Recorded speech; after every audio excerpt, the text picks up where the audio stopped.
You're watching The Experience, Comic Culture and Sales, streaming live daily to Facebook, YouTube, Twitch, and Twitter. So I saw a clip yesterday from Family Feud, and the question was, that, the host is Steve Harvey, and Steve Harvey says, in a biography of Steve Harvey's life, who would play Steve Harvey? And I know the name that popped in my head,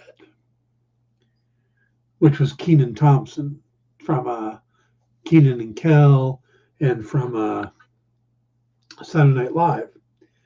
But that may not be the most flattering one.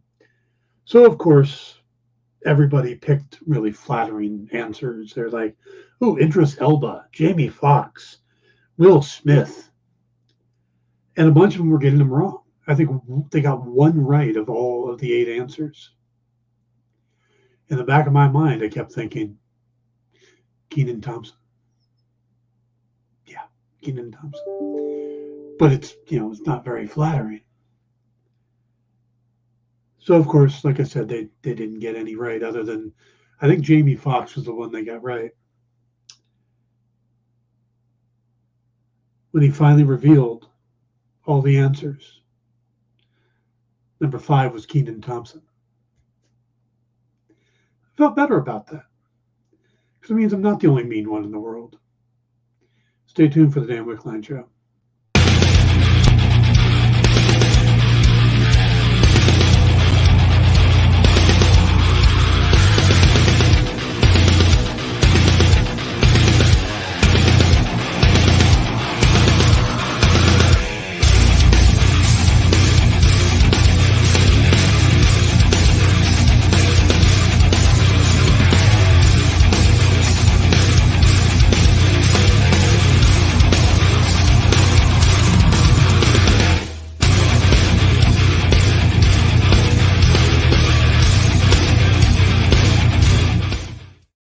Hey everybody, welcome to the Dan Wickline Show here on The Experience. It is Wednesday, May 3rd, and we are going to get you guys ready for the Guardians of the Galaxy that's coming out this weekend.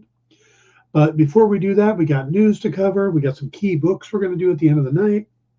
So a lot of fun stuff. Tomorrow, of course, is May 4th, which has become a Star Wars holiday, and not really one that I understand. I get that May 4th, May the 4th be with you, but it's a pun. And everybody celebrates the pun when just a little while later in the month is the actual anniversary of the release of the first Star Wars movie, which would seem like a much better day to celebrate, to make Star Wars Day. But no, we're going with May the 4th. So tomorrow we will be talking about the state of the Star Wars universe, where they're at, what they're doing, and well, we do have some news about that today, but we'll get to that in a second. By the way, hello to Eddie or Ed, Cool, Triple B. We have JD on the board, and let's get into the news. All right, we're going to start off with a story that actually just broke. According to Empire Magazine, the runtime for the upcoming Secret Invasion episodes have been released. So what they're saying is that it's going to be 6-hour-long episodes, which will give Jackson more space to explore his character. Now, this doesn't guarantee that every episode is going to be exactly 60 minutes, because you got to throw in the credits and stuff. But they're probably going to be at least 40 to 50 minutes long, if not a little longer, and that's awesome. Because a lot of these have been pretty short. Average length, and this is counting credits and stuff.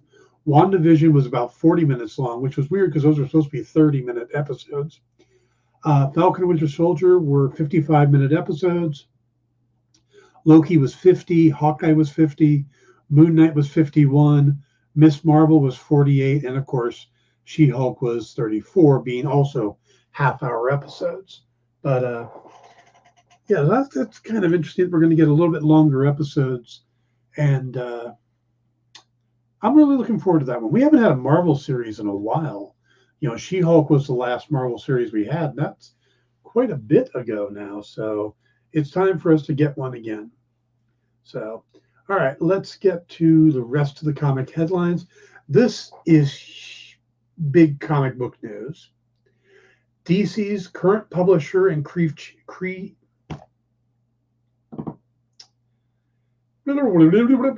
DC's publisher and chief creative officer Jim Lee has been promoted to president of the comic book brand. The famed artist, writer, editor will continue his primary duties as publisher at DC Comics, heading all of the creative teams, and he'll also lead creative efforts to integrate DC's publishing portfolio of characters and stories across all of the media in Warner Brothers Discovery. So Lee will continue to report to Pam Lifford, president of Global Brands, Franchise, and Experience at Warner Brothers. Now, Lee has actually been with DC since 1998 when he sold it wasn't Homage. He started it as Homage, but it became Wildstorm, which was his studio within Image that, of course, he co-founded Image Comics. So Jim Lee moving up. Now that he's president of the company, might be a good time to remind him he owes me $10. Maybe. All right. Netflix, if you're a fan of the fantasy drama Sweet Tooth, Netflix has renewed it for a third and final season. Now, series creator and showrunner Jim Mickle said, in a lot of ways, it's exactly the story that I imagined we would tell. And in a lot of ways, it's taken on its own life. At the beginning, I think you set out to tell these landmark pieces of Gus's story and the big pieces of the comic. But the beauty of long-form storytelling and Gus's journey over 24 episodes is the characters themselves tell you where they want to be. The crew and cast bring so much depth and point of view to who the characters are and where they come from and where they are going. Sweet Tooth is based on the DC comic series by Jeff Lemire. It follows the adventures of Gus, who is played by Christian Convery, part deer and part boy, who leaves his home in the forest to find the outside world ravaged by a cataclysmic event. He joins a ragtag family of humans and animal children hybrids like himself in search for answers and the new world and the mystery behind his hybrid origin. Season 2 just premiered on Netflix back on April 27th and had 48.3 million hours viewed during the first 4 days of release. So, all right, we're going to roll through some animation news here. Oscar-nominated Xelam Animation will serve as the animation studio for Zack Snyder's upcoming epic 2D animation action series, Twilight of the Gods. Now, this is set in the world of Norse mythology, and the series is, of course, created by Snyder, who will direct 2 episodes. Jay Olivia, who is known for doing a lot of DC animated films, he's going to direct an episode, as is Eric Carrasco. The series will feature the voices of Sylvia Hoeks, Stuart Martin, Pilou Asbach, John Noble, Patterson Joseph, Raul Coley, Jamie Clayton, Christopher Hivju, Peter Stormare, Jamie Chung, Lauren Cohen, and Corey Stoll, among others. Also in animation news, the Creatures Commandos star Frank Grillo is very happy with the upcoming DC Universe series, as production for the upcoming series has ramped up. Now, in April, Grillo was confirmed to be playing Rick Flag Sr., the father of Rick Flag Jr., who we've met in the Suicide Squad. Now, this is a character that if it moves to live action, then Frank will play that as well. And if you're not familiar who Frank Grillo is, he played Crossbones in the Captain America franchise. He's done a few other things too, but there was a movie on Netflix I don't remember the title of, but basically where he's repeating the same day over and over again. He's in a time loop, which was surprisingly good for a trope that has been done to frickin' death. So, but on his Instagram page, Frank posted a video where he said that he has just shot new episodes of Creature Commandos and proclaimed it, I'm going to edit this, boy is it effing good, and told his followers to stay tuned. This, of course, is one of 5 new DC shows that will be coming to HBO's newly renamed streaming service, Max. Are you guys ready to start calling it Max? See, I don't like the name Max because to me, Max is Cinemax. And I realize that Cinemax and HBO are owned by the same company. But HBO Max made sense to me because it was HBO maximized. But now just calling it Max and taking off the HBO kind of loses, because HBO has got kind of a special connotation to it, you know? If you take that away, then it's, you know, it's more Cinemax, and Cinemax is always equivalent with Skinemax. So, hey, John, good to see you. So, yeah, I would have preferred if they would just kept with HBO Max, but hey, it's their gig. And to continue the animation news, Babylon 5 is getting its own animated movie. This information comes from franchise creator J. Michael Straczynski, who happened to be, or who explained to the Mysterious Project on his Twitter page. He said, Babylon 5 animated movie coming from Warner Brothers Animation and Warner Brothers Home Entertainment. That tells us it's probably going to be on Max and on disc and not in any kind of theater. Classic B5, raucous, heartfelt, nonstop, a ton of fun through time and space, and a love letter to fans. Now, no other details were given, but Straczynski did confirm that there will be more information about the project, including a release date that will be unveiled on May 10th. Now, the upcoming animated movie is not the only major Babylon 5 project in development, as Straczynski has previously confirmed that a reboot of the series is currently set for the CW. I'm kind of curious about that because the CW seems to be killing off a lot of their stuff. So I'll believe it when I see it when it comes to the CW. If it was any other network, I wouldn't have blinked an eye. But the CW seems to be switching to a lot of non-scripted, reality series to save money. So no, I couldn't find anything, Ed, on the Lord of the Rings being animated. Hey, JD, can you take a look for that? See if there's anything out there that I missed. Yesterday, Ed was asking. He had heard something that Lord of the Rings movies were going to be animated. Now, they might be where there's a mix, live action and animated, but I haven't heard about it just being animated. Hey, Kenneth. But yeah, JD, you want to double check my my search for me, please?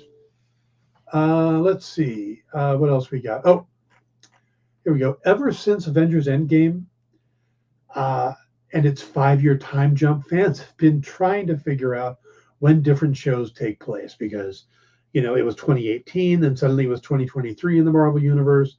So when does this take place? Is this over here? Is that over there?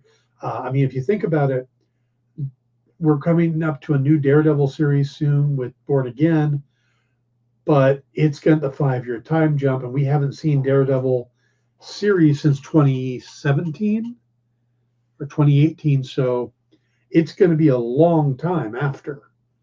So it's that time jump thing.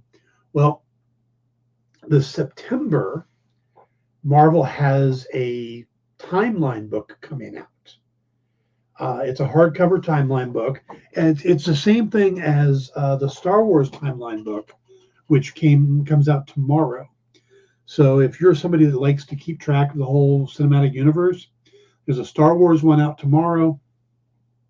Marvel's comes out on September 5th.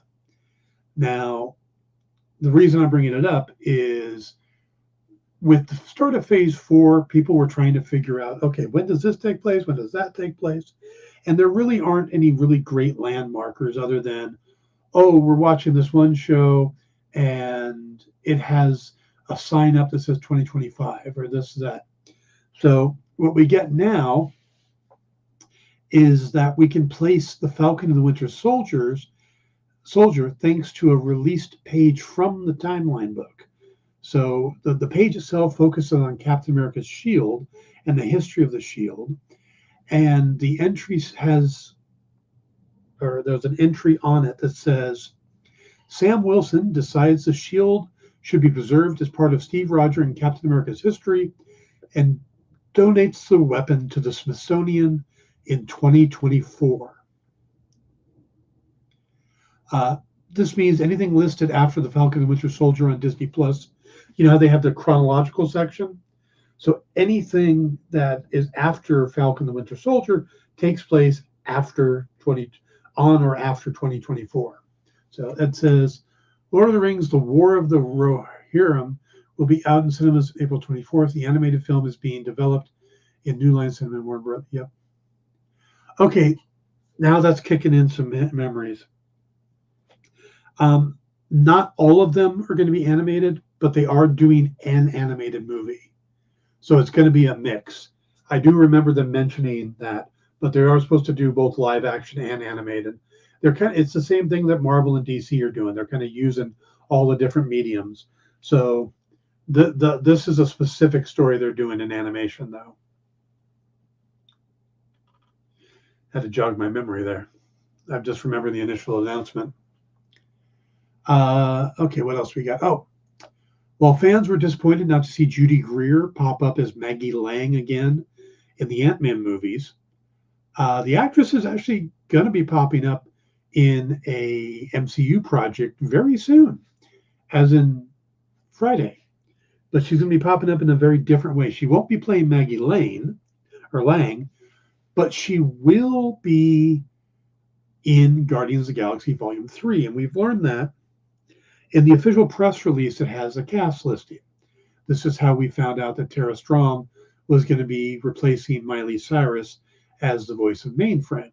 Well, that same official cast list or press release has revealed that Judy Greer is going to be playing one of the High Evolutionary's henchmen named Warpig and will come into conflict with the Guardians. Now, I'm assuming she's just doing the voice of Warpig, but then again, you never know. Between CG, motion capture suits, stuff like that. I mean, Sean Gunn played Rocket Raccoon on set, and Steve Agee played Killer Shark. So you never know, right? Yeah. So, all right, and then we've got one more story here. This is our Star Wars story, so I probably should save it for tomorrow, but we'll go ahead and do it today. A new report from Deadline offered up an update on Taika Waititi's long-awaited Star Wars movie. Now, according to sources, the filmmaker remains very excited about the project, which is now set to begin filming next year. So at some point in 2024, he's supposed to start shooting. Now, for a long while, the rumor was that Waititi's film was going to be the next Star Wars movie. And in fact, at one point in time, whispers noted how production could begin as early as April or May of this year. But that's not happening. Now, the strange thing is, if you think about it, Waititi's movie, which is, again, set to start filming next year, why wasn't it mentioned at Star Wars Celebration? They brought out the different directors. James Mangold has a movie coming out. That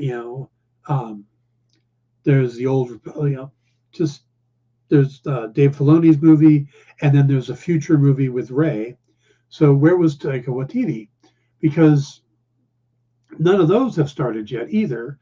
And while Mangold's is supposed to be next, I don't think it's going to be hitting theaters anytime soon. So it's possible Waititi, unless Mangold gets started in 2024 as well, Waititi's movie could be done first. So that would be interesting. Taika Waititi jumps over James Mangold. Suddenly I'm picturing the weirdest game of leapfrog ever. All right, guys, let's go ahead. We're going to take our first break. And when we come back, we are going to cover the High Evolutionary and Adam Warlock. And then if we have time, we'll also take a look at Layla from the upcoming Guardians of the Galaxy movie.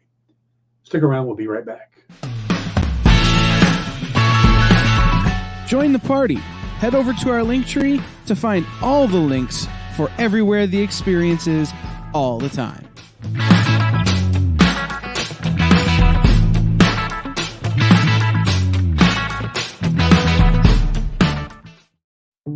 Did you know that across America there are over 2, maybe even 3 live stream producers who can't even afford Mountain Dew? Take Brian here. Brian has gone 2 weeks without a sip of Red Bull. If it goes on much longer, he may take a shower and get a real job. Situations like this are as tragic as they are preventable. Join the experience on YouTube and gain access to special emojis and members-only streams. For less than a cup of coffee, you can keep socially awkward hermit people working from their parents' basements where they belong. Scan the QR code on the screen to join. You'll be glad you did.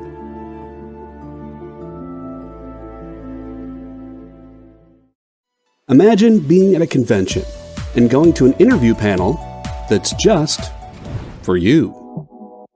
No bustling crowds, no hours-long lines, just you, the moderator, and your favorite comic book creators. Well, this is pretty much that. Miss Jen sits down every week with 2 comic book creators for a live stream interview about their latest work, and you can ask them whatever you want. It's Talking Shop, Mondays at 5 Eastern on The Experience, Comic Culture and Sales.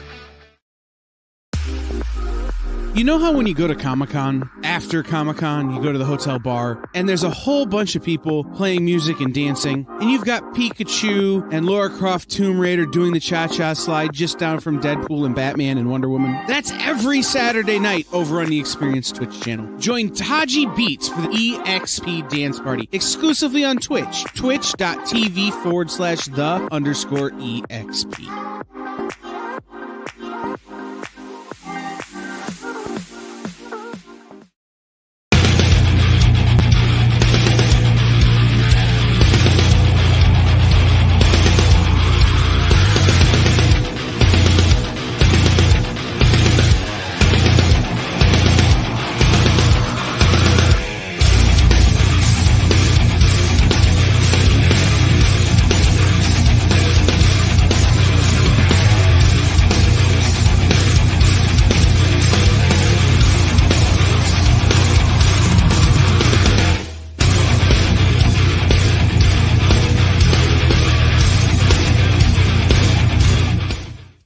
Hey everybody, welcome back to the Dan Wickline Show here on The Experience. We got a great lineup on the network today. After this will be Comic Collectibles, where they're going to be focusing on both Guardians of the Galaxy books and Star Wars books. So to celebrate the movie coming out this week and May the 4th. So you want to stick around for that. There's some really cool books listed for today. After that will be Talk and Treat Trivia with guest Justin and Amy Hunt, talking about their Kickstarter for Ninja Witch. Then we have 360 Comics, followed by tonight's late night guy, Henri, will be doing Kicking with Henri, and he's going to be doing what he calls FOMO auctions, or fear of missing out, books so good that you're afraid you're going to miss out. So that is our lineup for tonight. So you definitely want to stick around for that. And remember, with the 3T trivia, or the treat and trivia, Talk and Treat Trivia, they do prizes. You actually get a chance to compete, and you can win a box of goodies from the creators. So you can get stuff from Justin and Amy Hunt. So stick around for all of that. We got a little bit more news popped up before we jump into our topic of the day. And this also has to do with Secret Invasion from the same article from Empire. If you're thinking all these other people are leaving the MCU now, they're aging out, and not by Marvel's choice, by their own choice. If you think that maybe Samuel Jackson's going to hang up the eye patch and trench coat soon, he's not. Even though in the trailer for Secret Invasion he says one last fight, he's sticking around. He said to Empire, I love playing him, and I love the fact that they're opening him up to all these other possibilities and this whole life that he has. So hopefully I'm not done. And in the new phase of the MCU, I'll still be floating in and out of there somehow, some way. Now, he also talks about the fact that we're going to see a change to Fury. I think he loses the eye patch and the coat and the goatee. And to him, all those things are part of Nick Fury that's invulnerable. Here you have a guy who's showing his face and showing his age. It's an opportunity to humanize someone that everybody thinks is superhuman. Now, so this is a change in the character, and Samuel Jackson had to kind of rethink the way he was thinking about it. He says, I had to figure out some stuff and work out some new stuff, which I've been trying to do for a while. It's great to have an opportunity to find out who he was and delve into how much of a toll has his job actually taken on his personal life. I was unaware that Nick Fury had a personal life. I thought that was pretty much the definition of the character, is that he didn't have one. So Ed says, I'm glad he's the perfect Nick Fury. I don't think I could accept anyone else at this point. I know in the comics they introduced a Nick Fury Jr., so they could pass the mantle, but and that would make sense if they were talking about delving into his personal life to find out that he has a son of a certain age that eventually could come in. It really comes down to how long does Disney and Marvel think they're going to keep this iteration of the Marvel Universe going, or when will they have to reboot and start over? JD says, that's interesting. I think we love about Fury is the mystery. This may backfire on them. Kind of like Wolverine, when we got Wolverine Origins and we started finding out the best part of Wolverine was the unknown. So, all right, let's dive into our characters that we'll be learning about this week. I didn't get any graphics set up with JD about this, and I'm sorry about that. Really should try to start doing some more graphics. But let's start off with the High Evolutionary. This character, now he's the bad guy. Now the character was created by Stan Lee and Jack Kirby, and he kind of first appeared over 2 issues. Again, this is the whole cameo versus full appearance thing.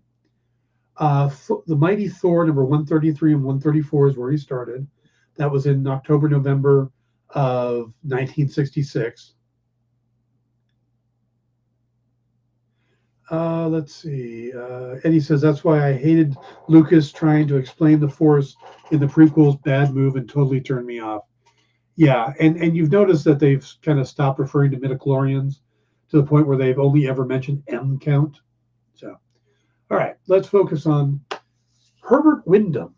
He was born in Manchester, England in the 1930s, so he's been around, and became a biologist experimenting with genetic manipulation. Now, he was inspired by the work of Nathan Essex, who you probably know better as Mr. Sinister. And he would go on to build the Genetic Accelerator. If that isn't a Jack Kirby name, I don't know.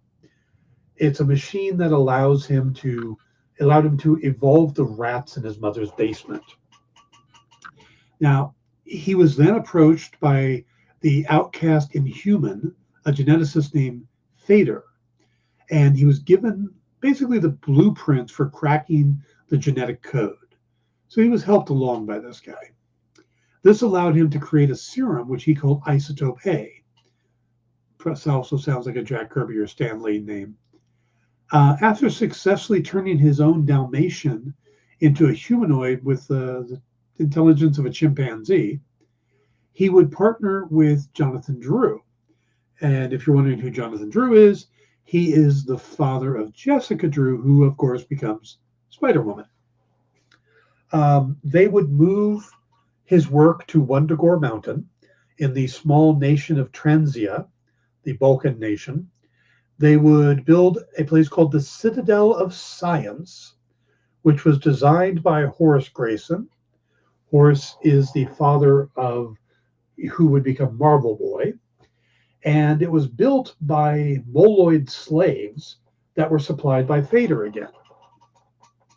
Now, from there, he was able to make some radical breakthroughs, leading to genetic acceleration of local animals.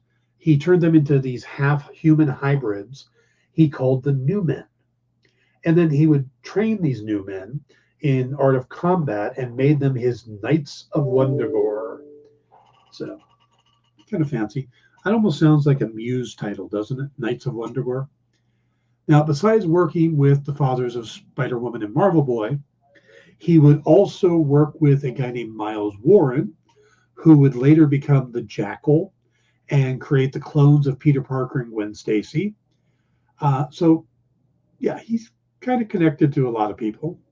It would also be discovered, I love this, it would also be discovered that they built the Citadel on top of where the elder god Chthon had been banished.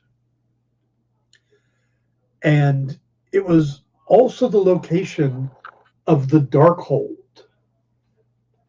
And of course, a pregnant woman would seek refuge at the Citadel, where she would give birth to two twins, or a pair of twins.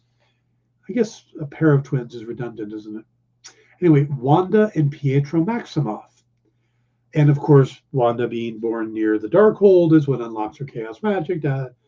So this guy is kind of the hub to a lot of stuff in the MCU, or excuse me, in the Marvel Universe. So all of that stuff happens on the mountain, but most of that has nothing to do with this movie. So that's just kind of set up for you. Now, what does have to do, the Darkhold is the banished soul of the elder god, right? That sounds right. I believe that's what it is, yeah.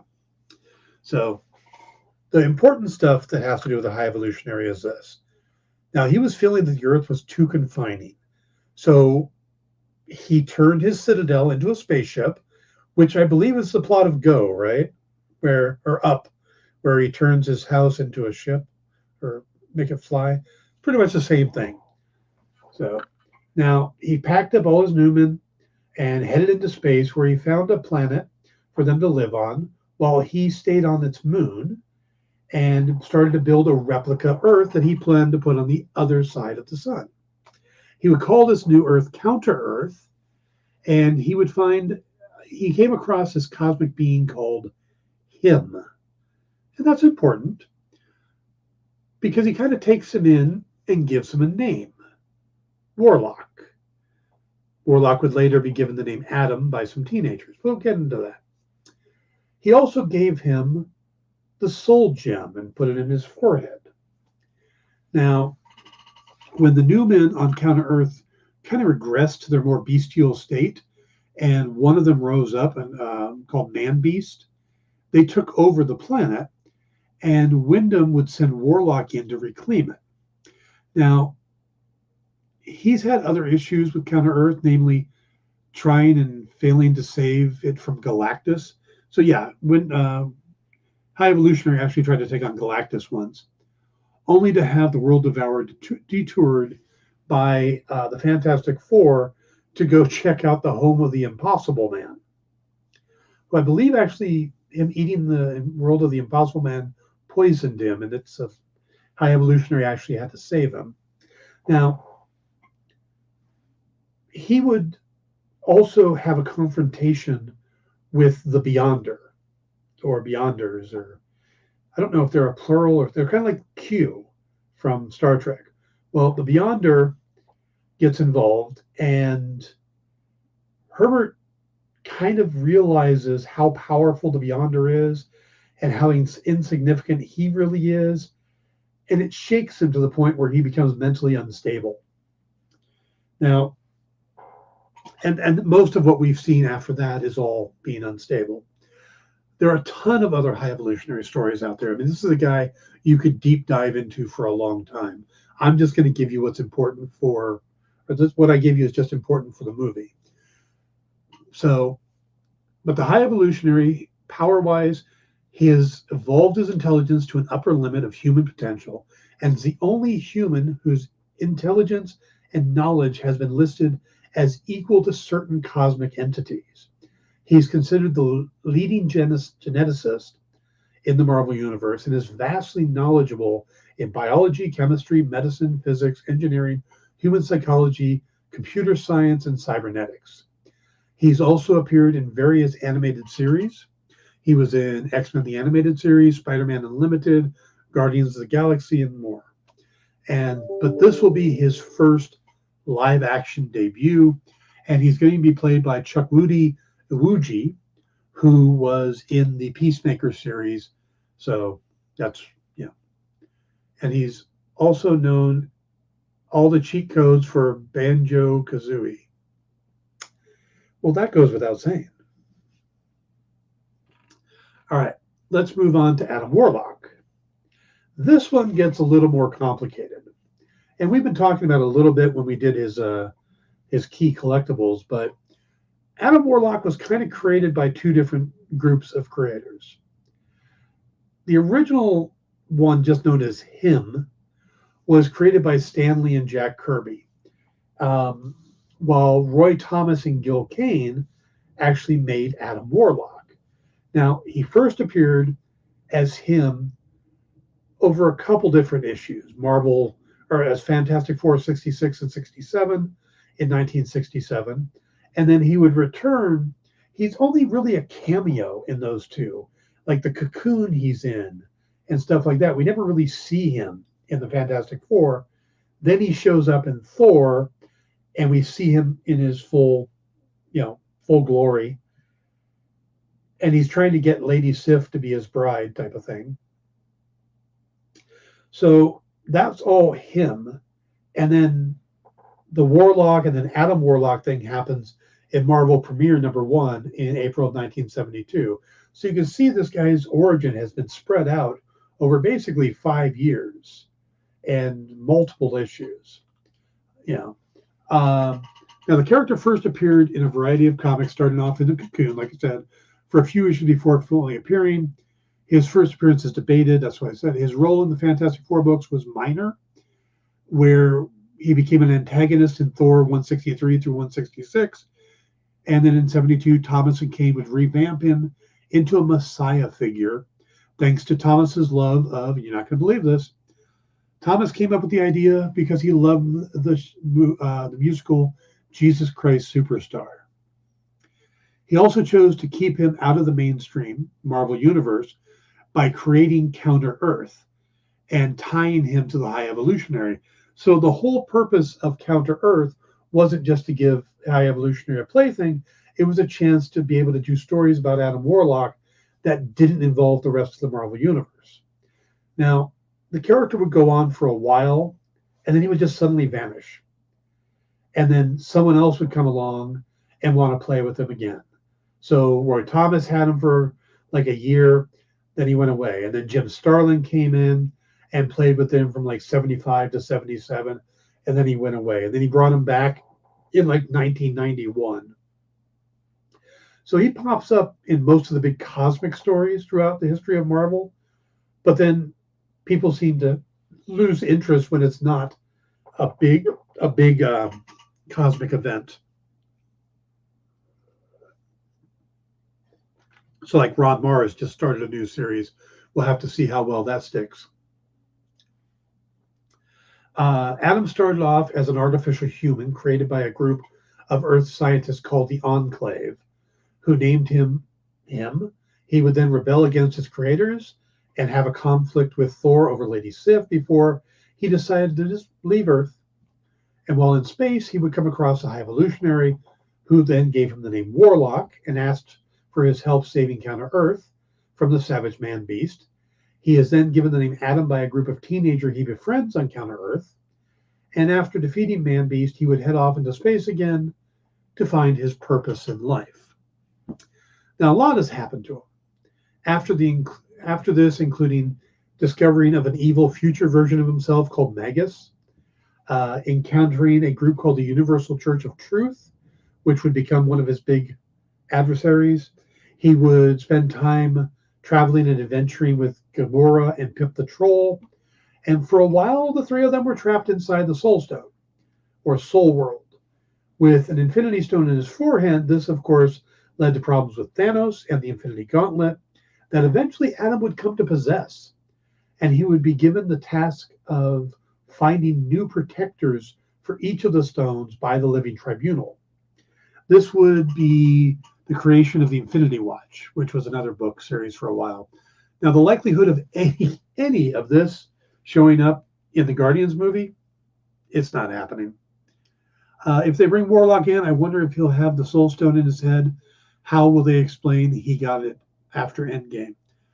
He does have something on his forehead, but I don't think it's the Soul Stone.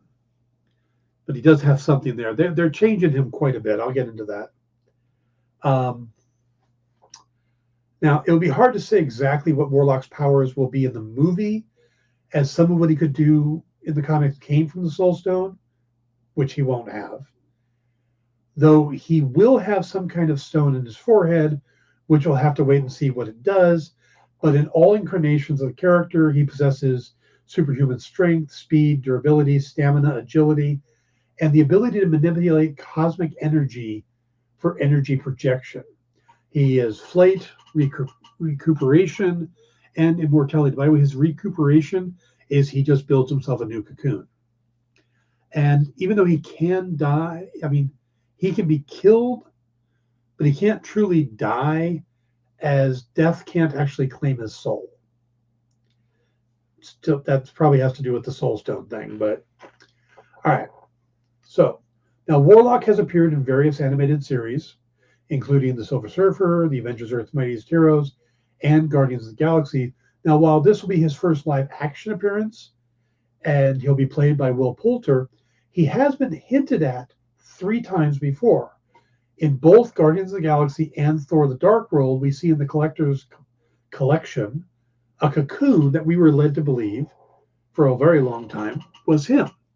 Now, that appeared to change at the end of Guardians Volume 2, as we see Aisha, the High Priestess of the Sovereign, sitting before this metallic-looking cocoon, and we're led to believe that she is creating someone to go after the Guardians, someone she has decided to name Adam. Now, the Sovereign have gold skin and looks similar to Adam Warlock and how he's going to look in the movie, so every indication from the trailer is that he's sent after the Guardians by Aisha, and then maybe gets involved with Evolutionary, don't know yet. But how all that will tie together remains to be seen. But so that's the basic history for those 2 characters, and should be enough for when you sit down to watch the movies. So, all right, we're going to take our second break, and when we come back, we're going to hit some more key collections having to do with Groot. Be right back. Did you know that every experience show, including some exclusive content, streams on Twitch? Check it out, twitch.tv/the_EXP. Or just scan that QR code.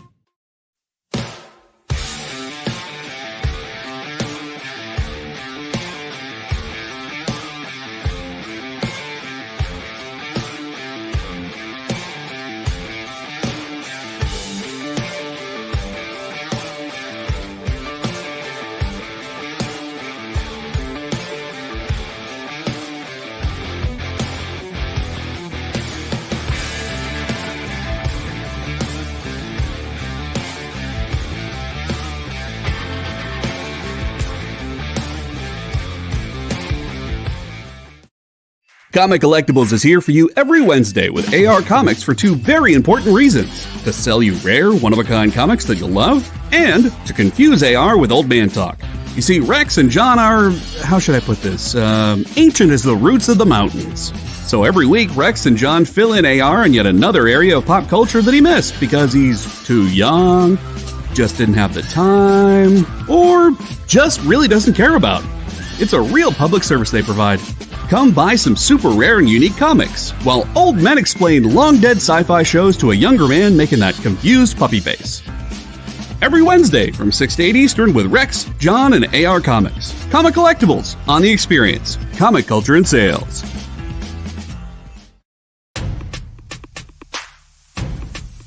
Go follow The Experience on TikTok at @the_EXP1 or scan the QR code on the screen. Our TikTok is like everywhere else we are, except you only have to deal with us for a minute. Seems like a win-win to me.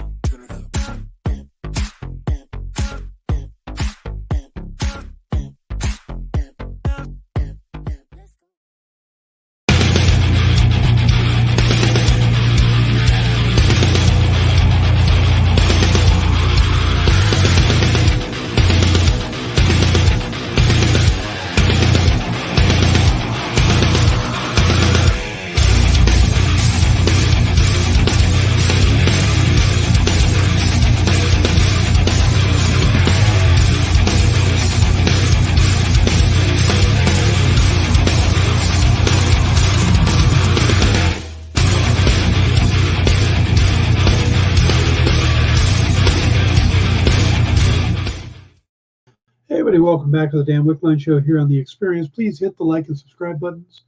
And finishing up a thought on High Evolutionary, with the fact that Adam Warlock is created by the Sovereign, and with a name like the Sovereign, it wouldn't surprise me if High Evolutionary has something to do with creation of the Sovereign.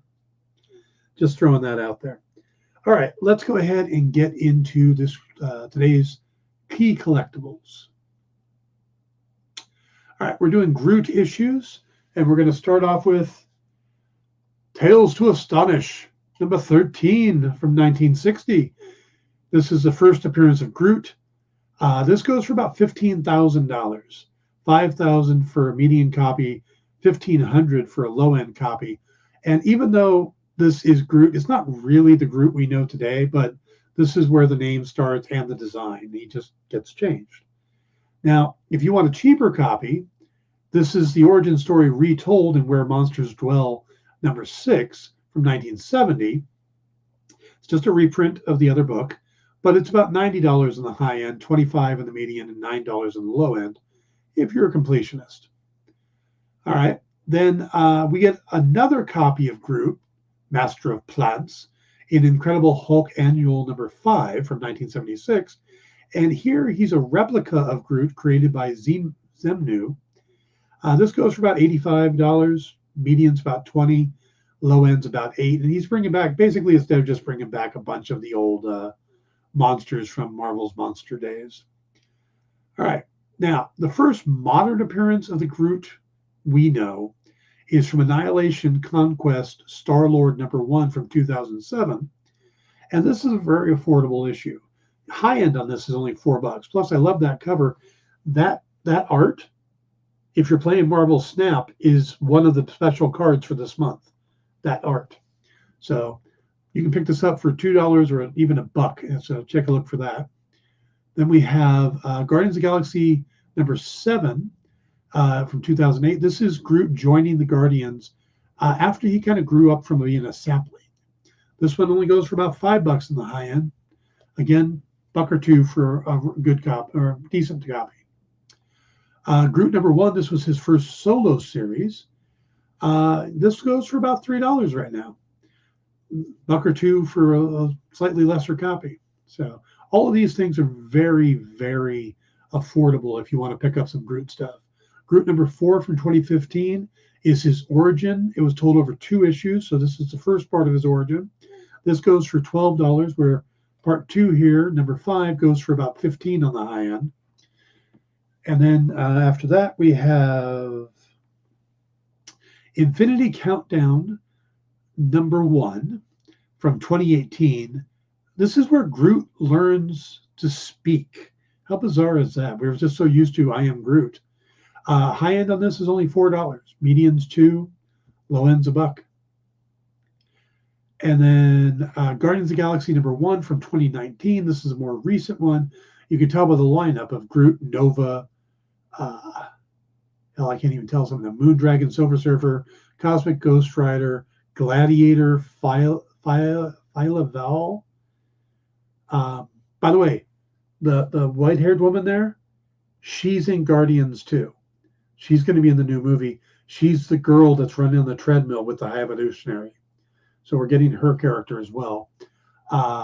Beta Ray Bill, Darkhawk, and Star-Lord. So who's the guy in the top? Maybe Quasar. So this is the first appearance. Oh, there's a lineup here. First appearance of new Guardians team with Groot, Star-Lord, Beta Ray Bill, Cosmic Ghost Rider, Phyla-Vel, and Moondragon. It doesn't list the other guys. This goes for about $5, medians about $2, low ends $1. And that is it. So, all right. So what can we expect from Guardians? The movie opens Friday, but Thursday night.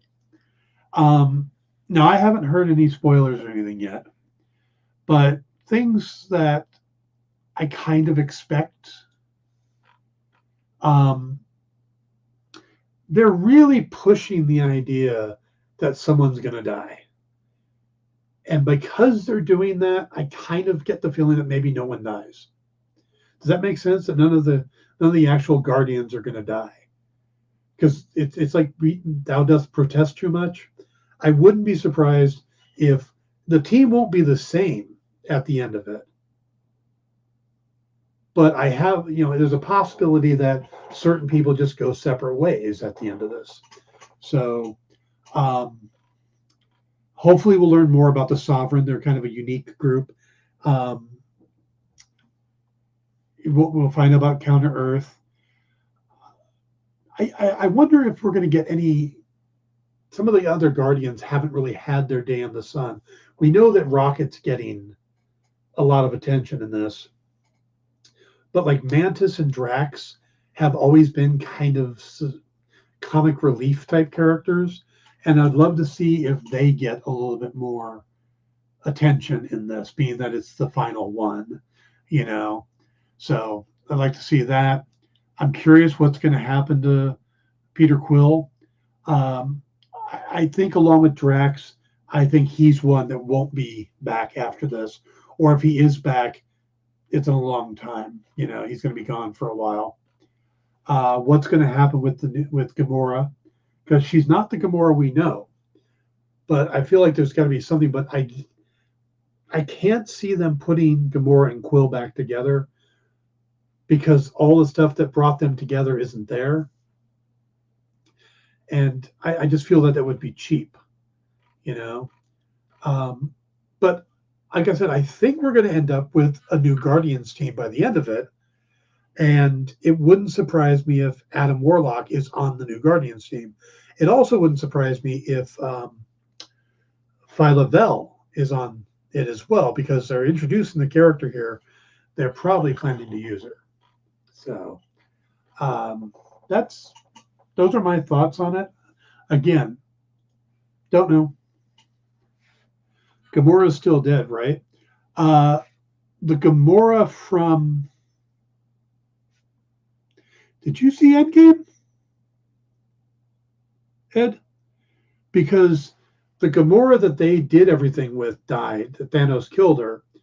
But then they did all that time stuff, and a different Gamora from a different timeline ended up in our timeline, or the main timeline. And she doesn't have a connection to the Guardians other than Nebula. Isn't kind of reformed or any of that. Was still working for Thanos, but turned against him at the end. So there is a Gamora, but she's not the one that fell in love with Peter, and Peter fell in love with her. So, yeah, I don't think we're going to get back the original Gamora, and I know we're not going to get back the original Gamora, but I don't think they're going to bring Peter and Gamora together at the end of this. If not, it kind of cheapens her death.